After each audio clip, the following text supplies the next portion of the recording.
그런 효소를 더 많이 만들어서 유전자 처리를 해서 배양을 하면 실제 노화가 안 일어나는 걸 볼 수 있기 때문에 자기 체중의 한 8%를 체중을 줄이면 당뇨가 원상복구될 수 있다는 연구도 있거든요. 거의 예. 치료된다는 뜻이네.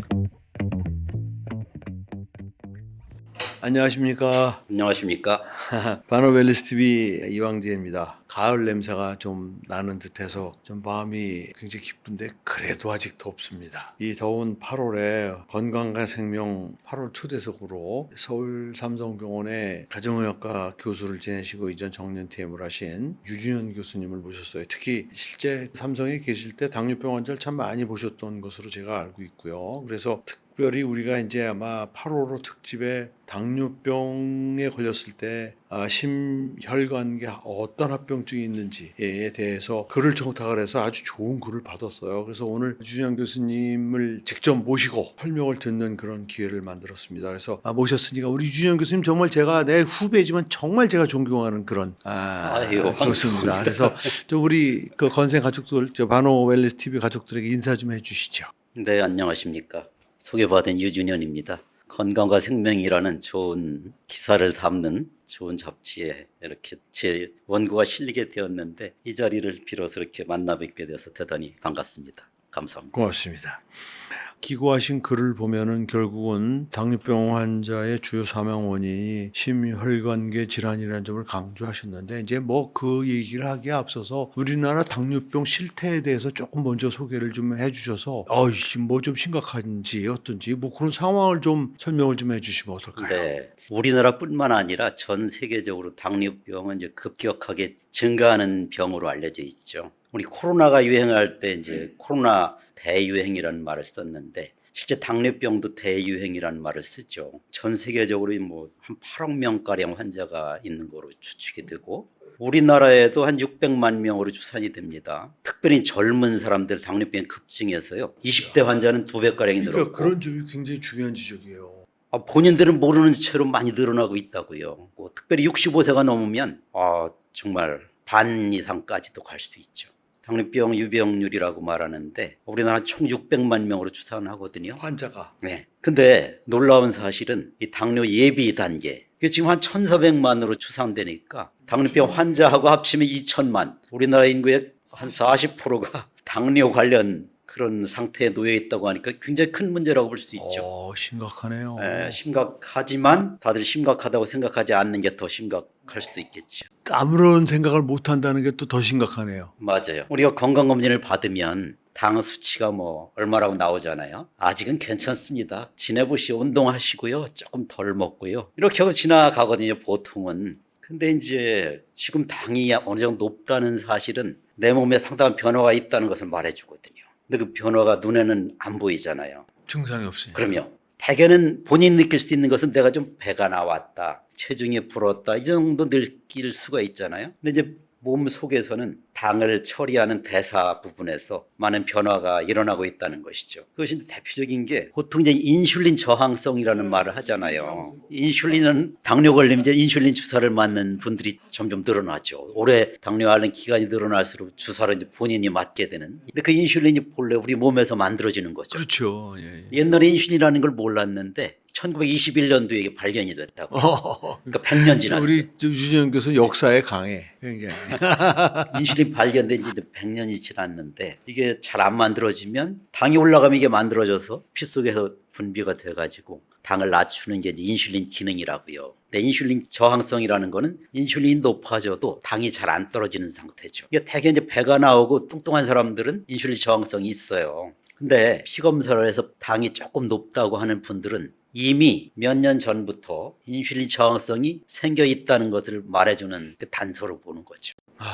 그렇군요. 고혈당을 오래 방치했을 때 결국은 혈관에 합병증이 생기는 것이 제일 심각한 문제라고 생각하는데 이제 궁금한 게 고혈당과 혈관 질환 간의 인과관계에 대해서 좀 어떻게 짚어주실 수 있겠습니까? 네. 당뇨병이 위험한 이유는 이 혈관을 망가뜨리기 때문에 그렇죠. 위험한 거죠. 예. 사실 당뇨 그 자체는 뭐 그냥 주사 잘 맞고 약 먹으면 별 문제는 아닌데요. 결국은 이제 당 독소가 있어서 큰 혈관을 망가뜨리죠. 그중에 제일 중요한 게 심장에 혈액을 공급하는 관상동맥을 망가뜨리는 것이고, 또 한 가지는 뇌혈관을 망가뜨리고 거기에 이제 동맥경화증이 생겨서 뇌혈관이 막히면 중풍, 뇌졸중이 생기는 것이고, 심장혈관이 막히면 심장마비, 우리 뭐 흔히 아는 병을 생길 수 있는 가장 중요한 병이 이제 당뇨병으로 되어 있죠. 그리고 이제 작은 혈관, 미세혈관을 망가뜨리는 미세혈관 질환이 있는데, 실제 미세혈관 질환은 뭐 생명을 위협하지는 않죠. 그렇지만 이제 삶의 질을 많이 망가뜨릴 수 있기 때문에 결국 혈관이 망가지고 뭐 신경이 망가지고 눈을 멀게 하고 이런 것들이 이제 문제가 되는데, 당이 높다는 것은 그만큼 이제 활성산소를 많이 만들어내죠. 그래서 실제 혈관 세포를 배양을 해가지고 당을 처리를 해보면은 활성산소에 의해서 이제 혈관 세포가 빨리 노화가 일어나는 걸 볼 수가 있어요. 이 혈관 세포 안에 활성산소를 중화시킬 수 있는 그런 효소를 더 많이 만들 수 있는 유전자 처리를 해서 배양을 하면 실제 노화가 안 일어나는 걸 볼 수 있기 때문에, 이런 사실들로 보건대는 당이 높으면 활성산소를 유발해서 이 산화성 스트레스가 증가해서 빨리 혈관을 망가뜨릴 수 있다고 그렇게 설명이 가능해지죠.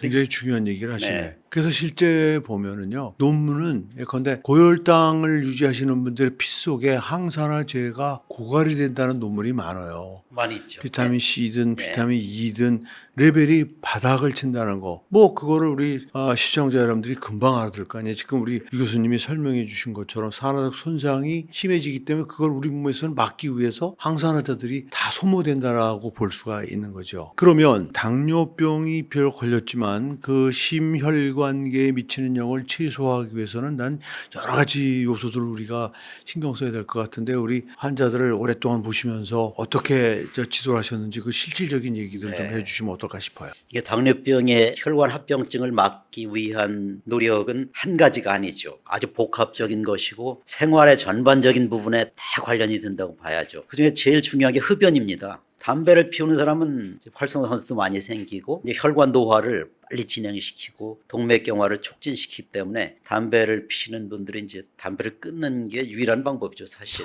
그거 뭐 당연한 그리고 거죠. 당뇨를 가진 분들은 이제 대개 콜레스테롤이 높은 고지혈증을 동반을 하게 돼요. 그중에 특별히 이제 LDL, 그 저밀도 리포단백이라고 하는 LDL 수치가 높기 때문에 이것이 높을수록 실제 동맥경화증을 촉진하게 됩니다. 특별히 이제 LDL이 산화되면 이것이 강력한 동맥 혈관을 망가뜨리는 염증 세포를, 담배를 피면은 활성산소 늘어나니까 산화가 훨씬 잘 강해지죠. 되겠죠. 그래서 LDL 수치를 낮추는 약을 흔히 쓰게 되죠. 그런 면이 있고, 고혈압이 동반이 잘 됩니다. 실제로 당뇨병의 배경이 되는 인슐린 저항성이 있으면 대개 혈압이 높아지거든요. 그래요? 그래서 당뇨병과 고혈압은 인슐린 저항성을 공통 뿌리로 하는, 같은 뿌리에서 나온 다른 가지라고 비유하기도 하거든요.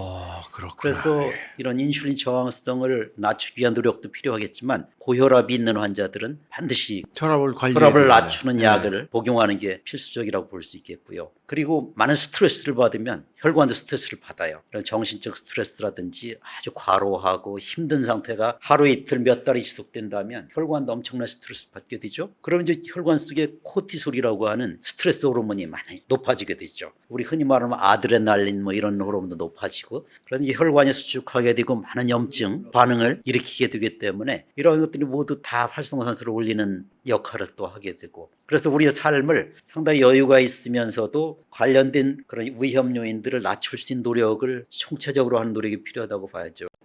정말 당뇨를 평생 그 환자들 돌보신 분답게 아주 디테일한 혈관 망가지는 걸 막기 위한 그런 학문적 배경으로 중요한 얘기들을 해주셨는데, 삶 속에서 실감할 수 있는 어떤 실천법 같은 거를 우리 유 교수님이 뭐 생각하시는 게 있을까요? 제일 중요한 게 식사를 어떻게 하느냐. 당뇨는 이제 당을 낮춰야 되기 때문에 식이요법이 굉장히 중요하잖아요. 이제 식이요법의 내용을 주로 이제 칼로리에다 맞추게 되는데요. 이제 혈관 합병증을 낮추는 데는 똑같은 칼로리라도 야채와 과일을 섭취하는 것이 훨씬 효과적인 것으로 되어 있죠. 야채와 과일에는 항산화 효소들이 많이, 식물성 네, 바이오플라보노이드들. 네, 활성산소를 중화시킬 수 있는 성분들이 많이 들어있거든요. 그 항산화제라고 하는 물질들이 이제 식물들도 본인들이 자연계에서 바람을 쐬어야 하고 햇빛을 계속 받아야 하고 많은 스트레스를 견뎌야 하기 때문에 스스로 항산화제를 많이 만들어내요. 근데 이치에 맞는 것으로 생각이 되는데 그 식물을 동물이 먹으면 동물 체내에서 그게 중요한 항산화제가 되고 염증을 억제하는 아주 중요한 역할을 하게 되거든요. 그 중에 중요한 것이 뭐 바이타민 C라든지 뭐 녹차에 들어있는 퀘르세틴이라든지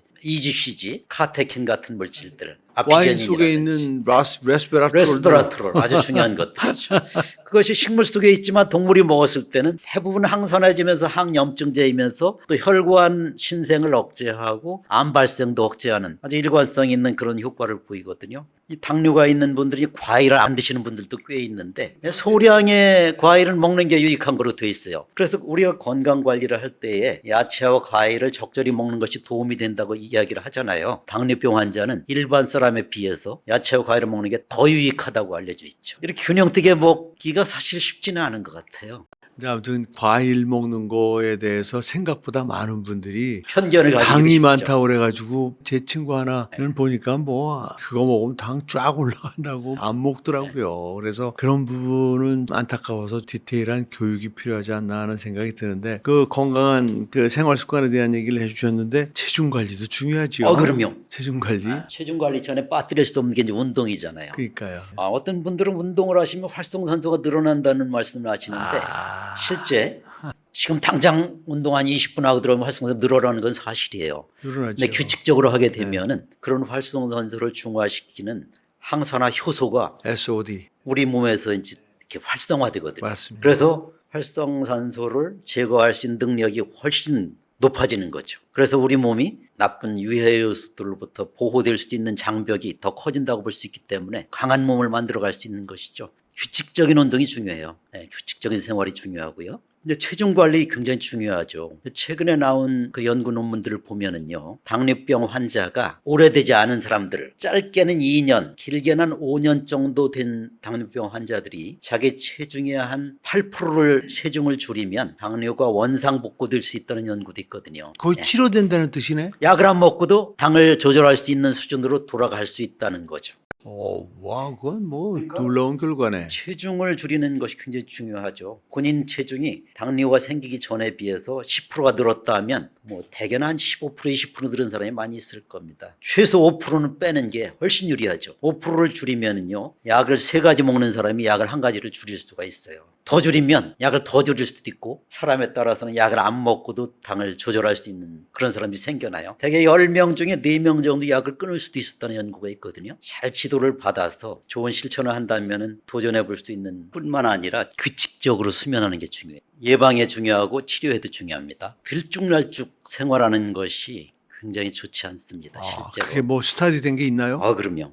어떤 사람은 8시에 잤다가 뭐 새벽 4시에 일어났다가 그 다음날은 12시에 잤다가 뭐 8시에 일어날 수도 있고 뭐 2시에 잤다가 뭐 낮에 일어날 수도 있고 들쭉날쭉 생활하는 사람이 있을 수 있잖아요. 이런 분들은 당 조절이 훨씬 어렵죠. 혈압도 조절이 잘 안 돼요. 정시에 자고 정시에 규칙적으로 생활하는 사람들이 조절이 잘 되고요. 이 사망률도 훨씬 낮은 거로 돼 있죠. 네. 굉장히 중요한 얘기. 그러니까 우리가 말하는 거는 하루 이틀 두고 말하는 게 아니죠. 실제로 일생을 살아가면서 매일매일의 생활 습관이 혈당을 관리하는 데 도움이 되고 혈압을 관리하는 데 도움이 되고 길게 봤을 때는 이제 수명, 사망까지도 연관이 된다는 것을 말씀드리고 싶습니다. 본인이 당뇨가 있지만 당뇨가 있는 줄을 모르고 사는 사람이 한 3분의 1가량 될 것으로 추산이 되고 있거든요. 지금 좀 줄긴 줄었어요. 특별히 20대 갑자기 체중이 불어나는 사람들, 특별히 밤에 많이 먹는 청소년들. 언제 먹느냐가 굉장히 중요한 거거든요. 실제로 똑같은 양의 음식을 아침에 먹는 거하고 저녁 때 먹는 거하고 당이 올라가는 폭도 다르고요. 체중이 증가하는 폭도 달라요. 똑같은 양의 음식을 아침에 먹으면 당이 덜 올라가요. 밤에 먹으면 더 많이 올라가죠. 특별히 병원에서 당직하는 의사 선생님들 한 3, 4년 지나면 다 배 나와요. 낮에 바쁘고 밥도 못 먹고 있다가 밤중에 많이 먹거든요. 폭식을 하는 거예요. 밤에. 폭식을 하니까 나갈 때쯤 되면 다 배 나와서 당도 올라가고요. 개인적으로 관리가 필요하다고 보죠. 규칙적인 생활하고 규칙적인 식사가 굉장히 중요하죠, 실제로. 지금 사실은 아까도 제가 말씀드렸지만 진짜 당뇨에 대한 얘기를 들으면서 우리 유준영 교수처럼 이렇게 실질적인 도움되는 얘기를 해주신 분을 난 솔직히 별로 보질 못했어요. 예컨대 뭐 똑같은 음식이라도 아침에 먹을 때와 저녁 때 먹는 게 너무 다르다는 이런 지적 많이 강의 들었지만 이런 강의를 이렇게 이 얼굴 앞에서 듣는 거는 진짜 처음인 것 같아요. 그래서 오늘 한마디 한마디가 너무나 아주 귀한 그런 말씀을 우리 유준영 교수님이 얘기해 주셨습니다. 이제 우리가 짧은 시간 안에 또 모셔서 우리 바노 웰리스 TV 가족들, 건생 가족들에게 유준영 교수의 그 정말 평생 건강과 관련돼서 얻은 그런 지식들을 나누는 그 시간들을 가져보도록 하겠습니다. 오늘 정말 나와주셔서 감사하다는 말씀드리면서 오늘 건생 팟캐스트는 여기서 마치도록 하겠습니다. 네, 고맙습니다. 감사합니다. 고맙습니다. 애쓰셨습니다.